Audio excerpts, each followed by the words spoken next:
I'm Ann Lundy, and I'm the music director for the Community Music Center of Houston. Tweed Smith is my name.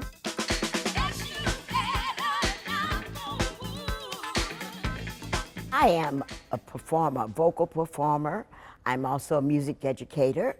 I'm a community activist. I have many roles. Well, it was founded in 1979 by Ron Scales, and one of the things that they were trying to do at that point, they were founded at Wheel Avenue Baptist Church, great church here in 3rd Ward. They were doing, at that point, only spiritual. I wasn't involved at that point. At that point, I was in grad school at University of Houston, and I had formed this string quartet named after the black composer William Grant Still, so it's the William Grant Still String Quartet.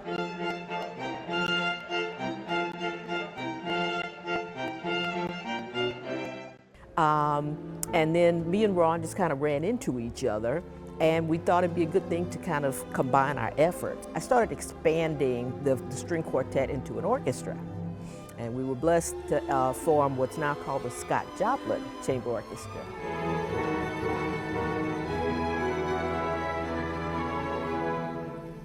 Ron was a musician who loved to sing and kind of sing and dance. He loved that vaudeville old sound of those vaudeville old, those little skits or whatever.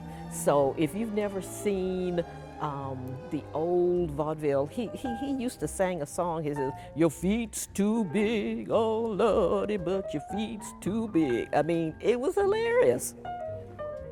"Open the door, Richard, open the door, Richard, why won't you open that door?" So again, sometimes I've seen kids look at that and they're like, wow, that's really funny. That's, they haven't heard it because, this is going back 50, 60 years or whatever.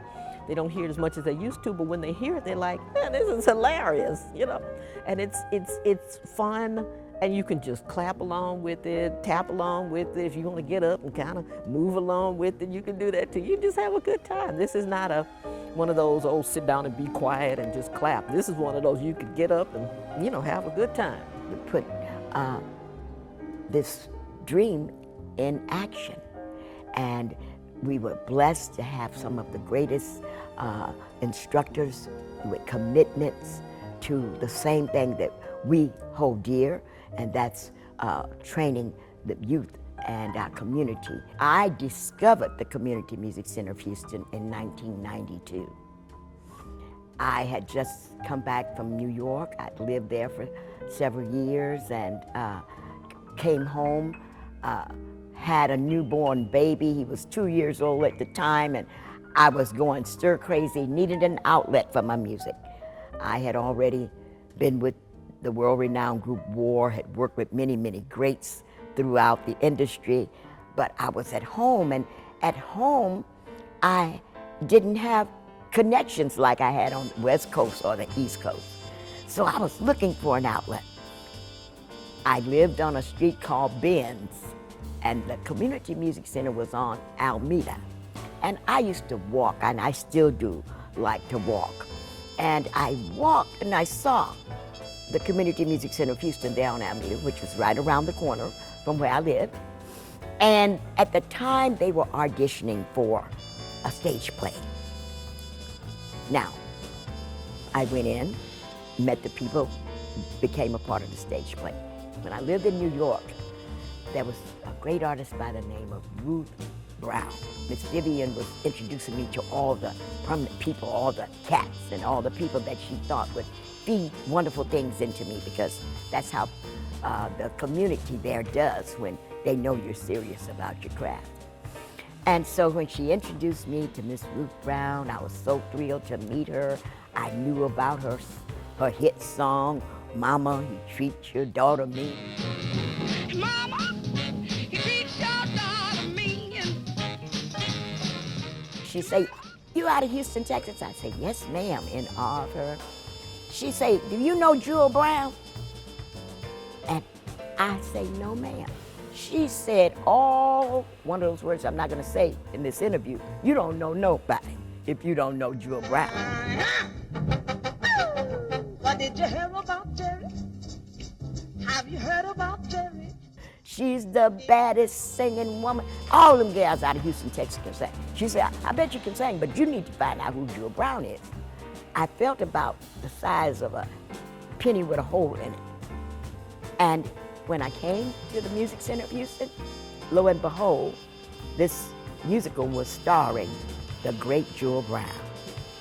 And when I told her the story about Ruth, she said, I know you're not lying, baby, because she tried to get me to take her a tour when she was having some issue and all of that. But just to say that I felt that it was divine order that I came to the Community Music Center of Houston.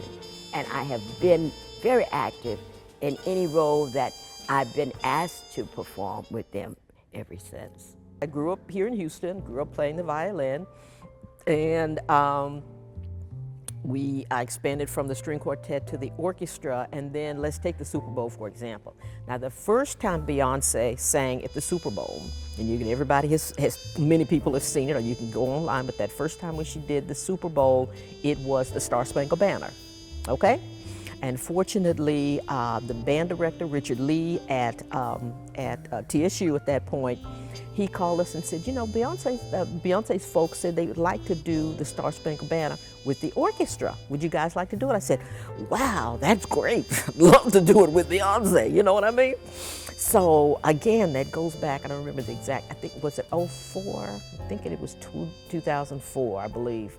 Okay, where she was singing the Star Spangled Banner. If you go back and look at it, I had different hair. I had a short fro, and you know, you can just look it up online. But again, that was a perfect example of, you know, the great Beyonce. I like to remind people that Beyonce, that place that Tweet was talking about earlier on Alameda, 5613 Alameda, the place that we used to, you know, rehearse and have different shows or whatever. Beyonce and her little groups, these were when they were little bitty girls. They were called, I think that time they were called Girls Time. You gotta go back in history. But she and her daddy and these little bitty types, they were practicing at our place on Alameda. I'm adamant about, yes, I've done all those wonderful things. I've been on every TV show at the time when I came along, back in the day. We're talking history here. Soul Train, American Bandstand, Mike Douglas, Merv Griffin. I've been on all those shows, done Kushner Rock Concert, of course with the world-renowned group War. But not only that, I got a chance to record with many artists, Bobby Womack, Sly Stone. Bobby Womack gave me the Rolling Stones and the Beatles. He just got off tour. They were looking for a gospel feel. Ron Woods of the Rolling Stones was producing an album on Ringo Starr. Say, hey, Tweet, the Beatles and Rolling Stones looking for you. I'm like, me? And you know, I'm like, in awe of these people. But like I said, divine order has always played a part of destiny in my life. And a little girl coming from meager means, such as myself, has had the opportunity to do great things, be on great stages. Even the Community Music Center of Houston gave me a great stage just entering. We went to Little Rock, Arkansas, the Robinson Theater there to perform Sweet Lorraine. And we were celebrating Clinton getting the nomination at that time in that city. So great things just come my way because of being available to my community. And I want to, in my lifetime, give back in every way. And boy, I tell you, I can't find a better cause than the young people giving to the Community Music Center of Houston. Houston is this beautiful, diverse audience. You know, I mean, I'm a population. We have so many African American, so many Latin community, so many from the Asian community. I mean, there are all kinds of people here in this wonderful city that I love. I grew up here in Houston, but we've got to have more Black folk on the stage. So that's why I'm always encouraging, like our Martin Luther King concert, we just had that in January the 12th. And one of the things that I loved about it, because people always come back to us afterwards and are saying, I didn't know there was a Black orchestra. I didn't know Black people played the cello. I didn't know Black people played, you know, the bassoon, the violin. We had 2 young Black harpists in our concert for the MLK show. That was truly amazing. And they were like, I didn't know Black people played harp. Of course they do. I didn't know Black people played, you know, saxophone in a in a classical setting. We associated with, and that's great, you know, the jazz setting, but they were playing classical music in a classical setting too. So don't underestimate our folk, the Black community. There's nothing that we can't do.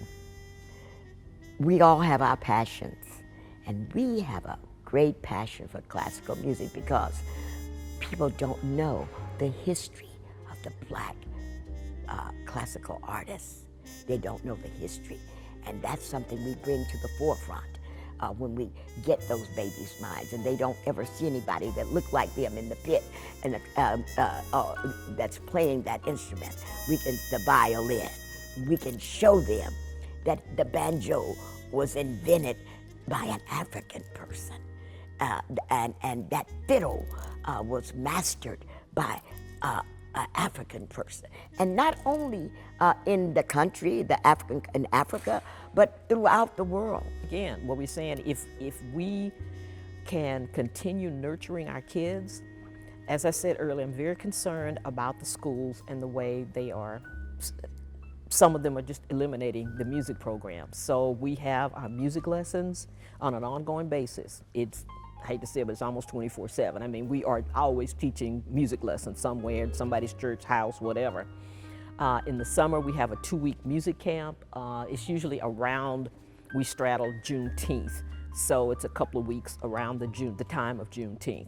And then we go out and play. We get the kids to go out and play and sing for the Juneteenth performance. Miss Tweed helps them sing "Lift Every Voice" and Elijah Rock, some of the great spirituals from the old time, as well as kind of a jazzy song. I mean, you know, so the kids get a chance to actually live the Black music experience. It's nice. I mean, I know everybody's on their phone and they're doing music on their phone, and that's nice, but I want a kid to sing themselves. I want kids to pick up the violin. I want a kid to be able to play piano themselves and make their own music, you know? And then if they want to put it online, great. But we can't just let other people do music. I want those kids, I want those adults to say, I can sing this, I can play this, and then they're making their own music. Let's make our own music. So many times we're discouraged by people saying, oh, no, you can't do that, or you are not good enough, or you didn't go far enough. But I am one to stand and say, you can do this. You are just as good as those that you see. You need to sharpen your craft. You need to polish your craft. Let me give you some information of what I know that will enhance what you're doing and where you're trying to go. You know? I was talking with one of my students, and we were dealing with dotted rhythms, and how I was saying that this is what we do in math in terms of dividing notes and dividing notes and a double dotted notes and that whole thing. And I could see it was one of those light bulb over the head moments. She's like, oh, that's why it gets a beat and a half, because it's dotted. Okay, and that's basic division, addition. That's all it is, you know? So sometimes people think, oh, music is not real education. I'm like, it absolutely is. And then when we learn, again, for those history buffs, when we learn about Beethoven and his dealings with the African community in that case, or Mozart and his dealings with the African musicians in Europe and things like that, that's history. All these things that we're doing are interrelated. So music is not just something to push to the side. It's not important. Music is crucial. Like Tweed was saying, it's our heart. Music is crucial. Okay? It's not just something to push to the side. So please keep our music in our kids' lives, in our adult lives too. I hear in color, I dream in color, and music colors my world. So I see music as filling in all of the blanks that, you know, a child may have a picture, but with the color, with music, they can take that picture and make it brilliantly beautiful with all the different aspects of how you can apply music in your life. I always say that there's an art to everything, and music enhances every art. if you are a scientist, there's an art to what you do. And you may be, work in a silent environment.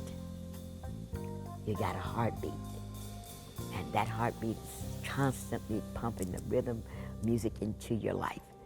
And when a bird sings, you hear it. That's music in your life. So I always tell people, they say, oh, I don't, I'm not into music. There's no way you cannot be because of your heartbeat.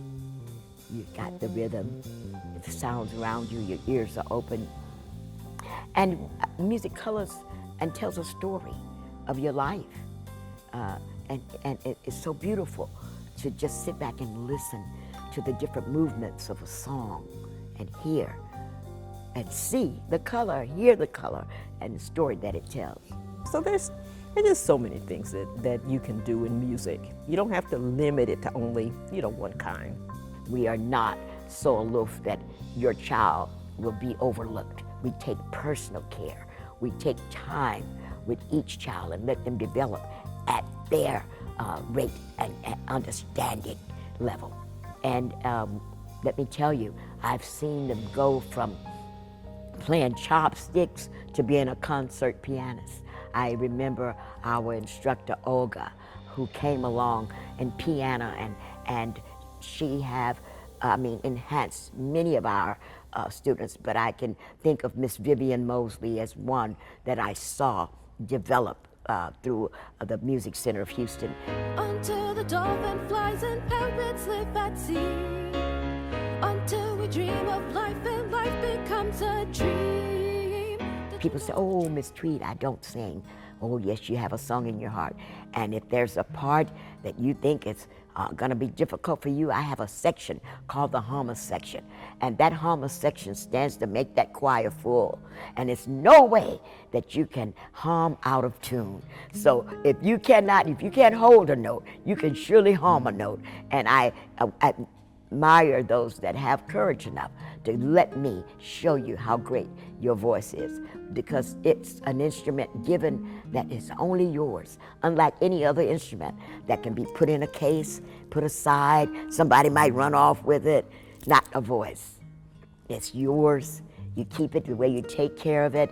You shut it down and you take good care of it, and you breathe and you exercise your lungs and you work it, but it's your instrument. So many people discard that vocals as an instrument, but I've been so well accepted at the Community Music Center of Houston, and they understand my plight and the concept I have for vocals. And like I say, the musical troupe is waiting for every voice that hears this interview to come and sing with me. They call me a legend. My name is, again, Tweed Smith, the only female member of the world-renowned group WAR. I've been all over the world sharing my craft, but right now I'm asking my community to come and let me share it with them. To support the musicians. Musicians, we're live musicians. We practice year after year. We practice year after year, and we really, I love it when people come to the concert and say, oh, that sounded good, Support live music, okay? That would be my little thing to stand on. Support live music and live musicians, because we need your help. Many of our students have gone on to be professional musicians. Many of them, and many have pursued musical careers through their education. I can remember a young lady that is now, I will not call name, but you may know, who is now the treasurer of Harris County, came through a vocal program that the Community Music Center made possible when she was in school. She called me out. She said, "You're Miss Tweed. I remember you. I know your voice, and I'll know it anywhere and everywhere. And this is what I'm doing now." And I look at the card. I'm the treasurer of Harris County. And I'm like, girl, I'm so proud. She said, but I never forget you. And so I feel like, even though she was not a musician, the music that we fed into her, the discipline the focus, I call it the lighter side of life. Music is. Even through a hard time, it can lift you up. If we can't help our kids continue to grow in many ways, I know that, I mean, they've got to do the 3 R's and all those wonderful things in terms of education, but arts and music has to be a part of that education. We offer all musical services, from instructions in violin and piano, voice, saxophone, all musical instruments. We have an instructor in place if you so desire that instrument. Of course, I encourage everybody to sing because that's my department.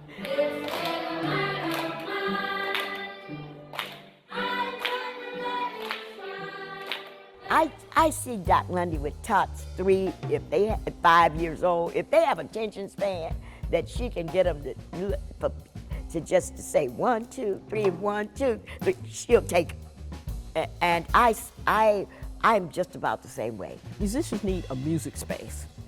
And that's one of the reasons why we're working on this space on Holman, 3020 Holman. It's a wonderful example of preserving Black history. You know, a lot of people remember the old Riverside Hospital, but we're trying so hard to hold on to a little bit of our Black history in terms of a space, and we can preserve it. There are many careers associated with music. I ask every parent to let your child have that advantage. It gives them a step up in life. Let them be a part of a musical program, especially here at the Community Music Center of Houston, because we have the heart for the community.